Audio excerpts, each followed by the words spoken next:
어느 조용한 시골 마을, 이곳에는 시간이 멈춘 듯한 고요함이 가득합니다. 해가 지고 달빛이 휘영청한 밤, 옛날 폐가에 관한 이야기가 사람들 사이에서 돌고 있습니다. 이 집은 수십 년 전 불의의 사고로 온 가족이 사망한 이후로 버려졌고, 그 뒤로 마을 사람들은 그곳을 죽음의 집이라 부르며거리게 되었습니다. 그날도 어김없이 친구들과 동네 공터에 모여 귀신 이야기를 나누고 있던 중 가장 용감하다고 자부하는 민수가 이야기를 꺼냈습니다. 얘들아, 오늘 밤 그 집에서 하룻밤 자고 오면 내가 앞으로 1년간 다 간식 쏠게. 도전적인 그의 말에 반 친구들은 겁없는 척 웃었지만 모두 그 집을 떠올리며 속으로는 두려워하고 있었습니다. 결국 호기심과 사춘기의 객기로 민수와 몇몇 친구들은 그 집에 가기로 결정합니다. 마을 끝자락에 위치한 그 집은 벌써부터 기분이 이상했습니다.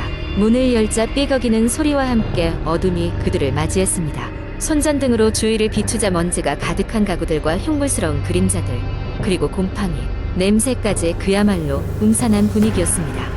친구들은 거실에 자리를 잡고 앉아 여기저기 낙서를 하다가 무슨 물건에서 나는지 알 수 없는 종소리를 듣게 됩니다. 소리는 마치 누군가 바로 옆에서 작은 방울을 흔드는 듯했지만 모두가 그 소리를 들었다는 사실에 서로의 얼굴을 보며 당황했습니다. 이거 정말 이상한데 그냥 돌아갈까? 한 친구가 말을 꺼냈을 때 그때였습니다. 부엌 쪽에서 분명 누군가가 걷는 소리가 들렸습니다. 처음에는 바람이겠지 하며 애써 웃어넘겼다. 그들이었지만 소리는 점점 가까워졌고 그들이 있는 방 앞에서 멈춘 듯 했습니다. 떨리는 손으로 문을 열어보니 어둠뿐이었습니다. 그러나 문득 어둠 속에서 무언가 희미한 형체가 보이는 듯 했습니다. 그것은 마치 머리가 긴 여인 이어공을 떠다니는 것처럼 보였습니다. 그 순간 친구들은 일제히 비명을 지르며 도망치기 시작했습니다. 앞뒤 가릴 것 없이 방을 나흘래 벌떡 대문까지 달렸습니다. 누가 먼저랄 것도 없이 모두 집을 벗어났지만 이상하게도 그들이 집을 빠져나오기 전에 문이 스스로 닫히는 소리가 들렸습니다. 마을 중심가로 돌아온 친구들은 헐떡이며 서로의 얼굴을 확인했습니다. 그들이 차마 입 밖으로 내지 못했지만 모두가 알고 있었던 사실이 하나 있었습니다. 누군가 아니면 무엇인가가 그들을 보고 있었다는 사실을. 다음날 그 집에서 본 것에 대해 아무리 떠올려봐도 더 이상 친구들이 기억할 수 있는 것은 없었습니다. 대신 그들 모두는 그 후로도 오랫동안 수 없는 불안감을 떨칠 수 없었습니다. 그리고 몇 주 뒤 마을에 새로운 소문이 돌기 시작했습니다. 밤마다 그 집에서 누군가 울고 있다는 소문이 말입니다.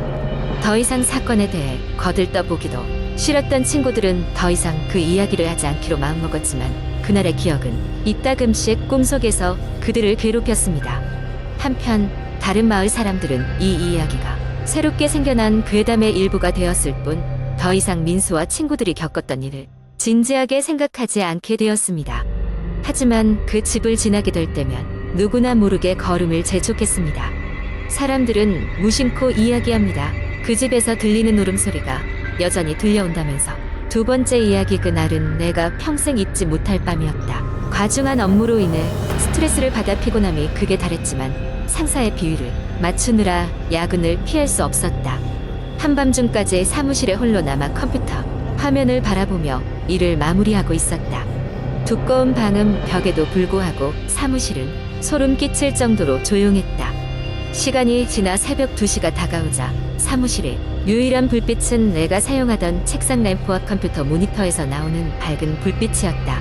갑자기 인터넷이 끊기는 바람에 작업을 중단할 수밖에 없었다. 어두운 사무실에서 홀로 있는 자신이 무섭게 느껴지기 시작했다. 인터넷이 불편하니 사무실 밖으로 나가 잠시 바람을 쐬기로 결심했다. 건물 밖에 차가운 바람이 얼굴을 스치며 정신을 조금 차리게 했다. 하지만 그 순간 무언가 이상함을 느꼈다. 불 꺼진 창문에서 뭔가 움직였던 것 같았다. 하얀 얼굴처럼 보이는 그것이 창 건너편에서 나를 쳐다보고 있었다. 순간 소름이 돋았지만 그냥 피곤한 눈 때문에 착각일 거라 생각하고 사무실로 돌아갔다. 사무실로 돌아와 컴퓨터를 다시 켜보니 아까까지 없었던 문서, 처음 보는 파일 이름과 내용이었다. 파일을 열자 도와줘라는 단어가 반복적으로 입력되어 있었다. 그 순간 등골이 오싹했다. 건물에는 나 말고는 아무도 없을 텐데 이 문서는 누가 작성한 걸까? 그때 사무실 복도 끝에서 걸어오는 발소리가 들렸다. 덜컹거리는 소리가 나는 철문을 통해 누군가가 들어오는 것이었다. 이 밤중에 누가 들어온 걸까? 경비원인가 생각했지만 평소에는 듣지 못했던 무거운 발걸음 소리였다.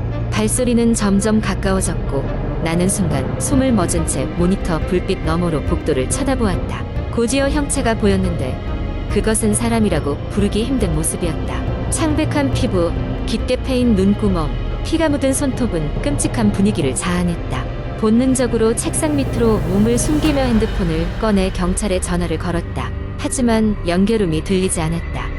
여러 번 시도했지만 핸드폰은 먹통이 된 듯했다. 그제서야 이 사무실에 강력한 무언가가 존재하고 있다는 사실을 깨달았다. 복도의 그림자는 점점 내 자리 쪽으로 다가오고 있었다. 심장이 터질 듯한 두려움이 몰아쳤다. 마침내 복도로부터 신음소리 같은 한숨 소리가 들리기 시작했다. 그것은 내 마음을 더욱더 불안하게 만들었다. 손가락 끝이 떨리기 시작했고 나는 왼손으로 입을 막아 비명을 참았다. 그 생명체는 내 자리까지 도닫고 바로 위에서 나를 감지하려는 듯이 움직임을 멈추었다. 나는 그 순간 최후를 맞이할 것이라고 직감할 수 있었다. 하지만 그 순간 옆 사무실에서 문을 닫는 소리가 들렸다. 그것은 환각 같은 현실에서 나를 끔찍한 존재로부터 구해낸 것 같았다. 그 괴물은 그 소리에 반응하며 다른 쪽으로 발걸음을 옮겼다. 나는 기회를 놓치지 않고 반대편 문으로 재빨리 빠져나왔다. 빗길을 달리다시피 건물 밖으로 벗어나 나는 한참을 떠들썩한 거리로 달리며 겨우 안심할 수 있었다. 그 후로 다신 그 사무실로 돌아가지 않았다. 회사에서는 아무 일도 없었던 듯 지나갔고 나는 그날의 일을 누군가에게 말할 용기가 나지 않았다. 하지만 그 밤의 공포는 내 마음속에 깊이 새겨져 여전히 무서운 꿈으로 나를 괴롭혔다. 그 사건 이후 나는 인터넷으로 조사하기 시작했다. 그 건물에 얽힌 무언가가 있을 거라 확신했다. 결국 그런 것들이 세상에 존재할 수 있다는 사실을 깨달은 나로서는 조심하며 살아가는 수밖에 없었다. 인터넷상에 떠도는 도움이라는 괴담을 찾게 되면서 그날의 그 존재가 도움이라는 이름으로 불려지던 것이 아닌가 의심스러웠다.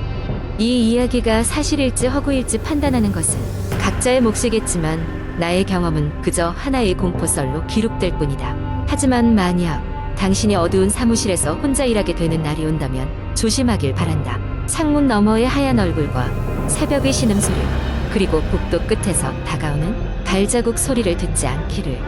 세 번째 이야기. 한국의 인터넷 커뮤니티에는 흥미롭고 소름 돋는 공포썰들이 많이 돌아다닙니다. 이 중에서 제가 하나의 이야기를 만들어 보겠습니다. 이 이야기는 픽션이며 사람의 상상력을 자극하기 위한 것입니다. 저는 아주 평범한 대학생이었습니다.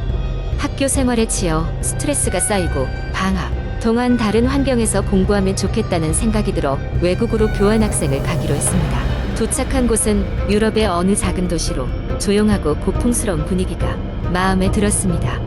무엇보다도 이곳에서는 한국에서 겪었던 일상적인 스트레스를 잠시 잊을 수 있을 것 같았습니다. 숙소는 도심에서 조금 떨어진 곳에 있는 오래된 기숙사였습니다. 건물은 고딕 양식으로 지어졌고 처음에는 그 웅장함에 기대감이 들었습니다. 하지만 입주할 때부터 뭔가 이상한 기운이 느껴졌습니다. 복도에 걸린 낡은 초상화들은 저를 지켜보는 듯하였고 밤이 되면 어디선가 윙윙거리는 소리가 들려왔습니다. 기숙사에 들어온 첫날 밤 짐을 정리하고 잠자리에 들려고 했을 때였습니다. 불을 끄고 누웠는데 방 한 구석에서 이상한 소리가 났습니다. 무언가 철컹대는 소리였습니다. 전등을 켜고 방을 둘러봤지만 아무것도 없었습니다. 처음에는 창밖에서 나는 소리려니 하고 넘겼습니다. 하지만 다음날도 그 다음날도 같은 소리가 반복되었습니다. 이상한 것은 그날 밤 이후로 악몽을 꾸기 시작했다는 것입니다. 꿈속에서 저는 기숙사의 낡은 복도를 헤매고 있었고 초상화 속 인물이 갑자기 저를 향해 눈을 부릅뜨며 소리를 지르는 장면이 반복되었습니다. 꿈이라는 것을 알고 있었지만 너무도 선명해서 밤이 오는 것이 두려웠습니다. 기숙사에 사는 다른 학생들에게 슬쩍 이야기를 꺼내보았지만 다들 처음엔 팔짱을 끼고 웃으며 흥미로워할 뿐이었습니다. 그러나 계속해서 물어보니 한 명의 학생이 진지한 표정으로 제게 다가왔습니다. 그는 저보다 먼저 이곳에 머물렀던 경험이 있는 사람이었습니다. 그는 저에게 이 기숙사가 오랜 역사와 함께 여러 소문을 가지고 있다고 말했습니다. 이 건물은 과거 전쟁 당시 병원으로 사용되었고 당시의 환자 중 몇 명은 이곳에서 세상을 떠났다고 합니다. 그들의 영혼이 아직도 이 공간을 떠돌고 있으며 특히 밤이 되면 그들 중 한 명이 자신이 살아있다고 믿고 방을 돌아다닌다는 소문이 있었습니다. 그 이야기를 들은 후 저는 더 이상 혼자 있을 수가 없었습니다. 매일 밤 친구들을 불러 방에서 같이 시간을 보내며 두려움을 덜어보고자 했습니다. 하지만 소리는 여전히 계속 들려왔고 꿈은 더욱 더 생생해졌습니다. 그때부터 저는 방에 들어가기 전 문 앞에서 잠시 멈추고 기도를 하기 시작했습니다. 하루는 꿈에서 기숙사의 지하로 내려가는 문을 발견했습니다. 꿈속에서 그 문의 자물쇠를 열고 들어갔을 때 나는 오래된 기운과 더불어 싸늘한 공기를 느꼈습니다.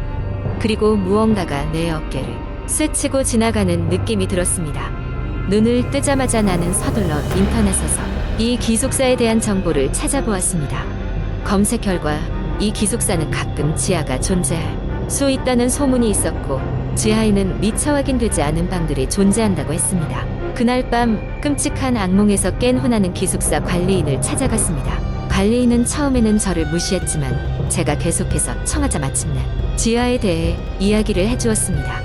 오랫동안 닫혀 있었던 그 입구는 전쟁 당시 비상 대피소로 사용되었고 관리인조차 몇 년 동안 직접 가본 적이 없다고 했습니다.